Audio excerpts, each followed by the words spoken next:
The Vietnam War is the most recent big war in history that we can talk about online without being dinged, and I don't think schools educate students on it enough. I personally don't even remember learning about it in school, more so from my parents. So today we're going to talk about how slinkies were important, heinous war crimes, Agent Orange, and more. What's something you know about the war that you think should be talked about more? Let me know in the comments and let's see if I can read your mind. For starters, the name itself shows a non-local understanding of the conflict. Instead, the 2 decades of fighting in Vietnam, from 1954 to 1975, are called the American War outside of North America. The Vietnamese made the assumption that the foreign forces who fought in the war were all Americans, but they actually weren't.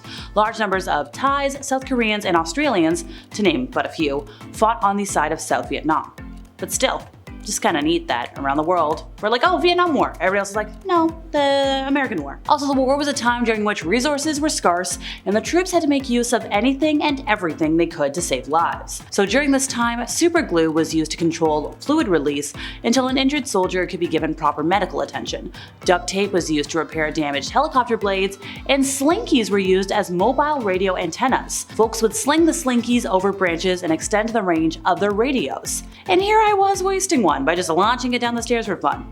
Alright, time to go see if I can get satellite service for my car. The Gulf of Tonkin incident is considered as the impetus for the heightening of American activity in Vietnam. It alludes to 2 occurrences in August of 1964. On August 2nd, the destroyer USS Maddox was shelled by NVA torpedo vessels, and it reacted by terminating more than 280 adjusts consequently, because there was no official reaction from the Johnson administration. The tension built in any case, with individuals from the military, both all through uniform, inferring Johnson was a coward. On August 4th, the second occurrence was said to have occurred. However, Secretary McNamara conceded in Errol Morris's 2003 narrative, The Fog of War, that the second event never happened. The Pentagon Papers even inferred that Maddox let go first to keep the communists a specific separation away. So basically, the US entered Vietnam because they wanted to.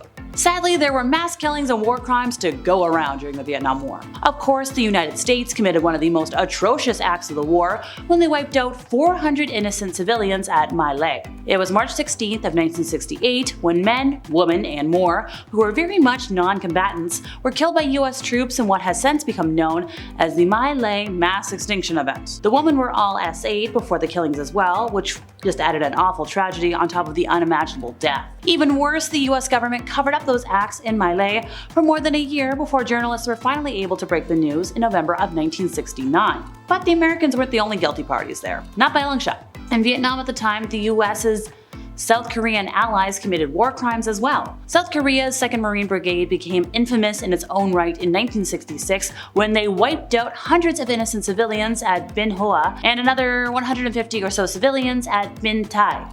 Then, a month before the Americans would commit the My Lai atrocity, South Korean troops killed another 80 or so civilians at Phong Ni and Phong Nhat. On the other side of the war, the Viet Cong were just as brutal. Their guerrillas made heavy use of terror tactics while fighting deep in the jungles. While specific numbers are harder to come by with them, studies estimate that as many as 80% of the casualties they caused were of people other than Allied forces and South Vietnamese troops. In other words, 4 out of every 5 people the Viet Cong killed were innocent non-combatants. They tended to explode refugee camps and would indiscriminately set landmines all over the place. In total, historians believe they killed hundreds of thousands of civilians, with exact numbers of their toll nearly impossible to come by at this point. So during the war, a new military term was coined, which was called fragging. That slang term was the shortened version of a weapon that was commonly used within the American troops' ranks in the jungles, the fragmentation grenade. Now, these grenades were supposed to be used to fight the enemy, but disillusioned American soldiers who were at their wits' end with their commanders chose instead to turn the awful weapons of war upon the officers. So, fragging was when American soldiers in Vietnam would choose to purposely kill their commanding officers with grenades. So when the officers are sleeping in their beds, or all within their quarters planning the next day's actions or future crimes, an infantryman would run up with one of the frag grenades and toss it inside. So obviously, but 2 and 2 together, the grenade would kill all the officers within who were just going about their day. Then, when questioned, the men would lie and say that a guerrilla fighter had somehow snuck into their camp and let loose a grenade that just so happened to take out all of the officers involved. Yeah, if fragging sounds like a terrible way to die, It was. It was also a terrible act to commit on one's own fellow soldiers. But low-level fighters were sick of fighting the war and tired of doing as their overzealous commanding officers said. So they took terrible and tragic actions against them. Between 1969 to 1971 alone, journalists and war historians have documented hundreds of cases of fragging, in which superior officers were killed by their own men who had just been fed up with battle. Yee. I don't want to know how things get to that point. So Vietnamese women were promised greater levels of equality and higher involvement in society if they participated in the conflict. Women were present in combat zones from both North Vietnam and South Vietnam and took up a wide range of roles. There were women who worked for the People's Army of Vietnam and Viet Cong intelligence services, and one of the deputy military commanders of the Viet Cong was a woman. All female units were also in operation throughout the war, and there were female combat artists in the Cu Chi theater as well. Women also had roles in other ways, such as medical positions. So we love to see it. Go women! So as casualties rose, the country increasingly turned against the war. The US that is. The official line was that Americans were winning in Vietnam, but the evening news told a different story. What Vietnam did to America via television was introduce us to a new kind of America, said author Lawrence Wright. One that committed the same kinds of atrocities that are always committed in war, but we had never allowed ourselves to see them. Reporter Morley Safer recalled the shock of witnessing Marines burn down 150 houses on the outskirts of the village of Cam Ni. An officer told the newsman that he had been ordered to level the area. Well, 3 women were wounded in the attack, 1 human was killed, and 4 people were taken prisoner. Now, Safer asked a soldier if he had regrets about leaving people homeless, and the soldier replied, "You can't expect to do your job and feel pity for these people." Now, another soldier told Safer, "I think it's sad in a way, but I don't think there's any other way you can get around it in this kind of a war." Now, Americans back home were stunned when the CBS report about the village hit the news. After the broadcast, Johnson reportedly called then CBS president Frank Stanton and said, "Frank, this is your president. Your boys just crapped on the flag of the United States." Which, oof. But go media for always reporting the truth. No, can't say that. But go media, I suppose.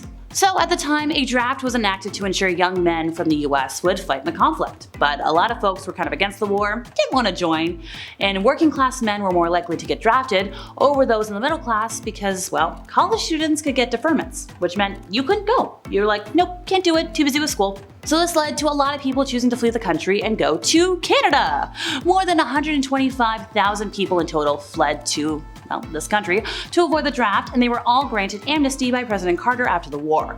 And in the end, the majority of troops from the US were actually volunteers who were keen to fight off communism.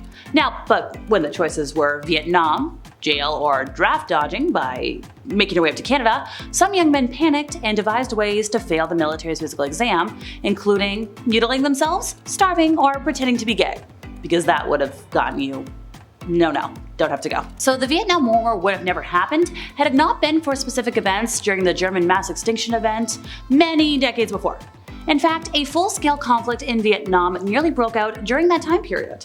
In the 1940s, while on the offensive all across Asia and the South Pacific, the Japanese invaded and occupied the area, which had been colonized by the French and was then known as French Indochina.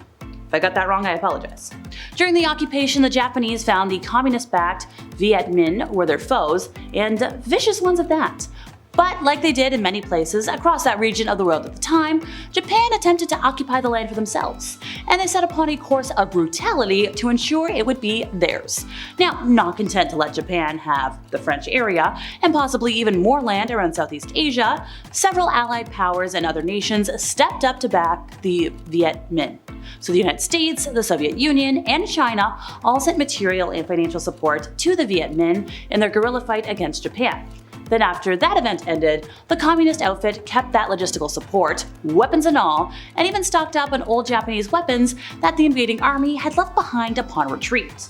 So in return, the Viet Minh then strongly refused French colonization once more and began a war over it. The French tried to keep a presence in the area immediately after the mass extinction event ended, but they had been depleted by the long and costly war. And it didn't help that the Soviets and the Chinese, seeing their opportunity to support a communist regime, chose to back the Viet Minh in that conflict. So in 1950, Vietnam was divided into North and South subsections, and the race to a full-scale civil war was on. The Soviets and Chinese supported the communist-controlled North, and by 1954, the French were gone entirely. And the West feared losing the South to communists as well. And with that, the stage was set for the major showdown. And finally for today, the use of chemicals was a matter of controversy.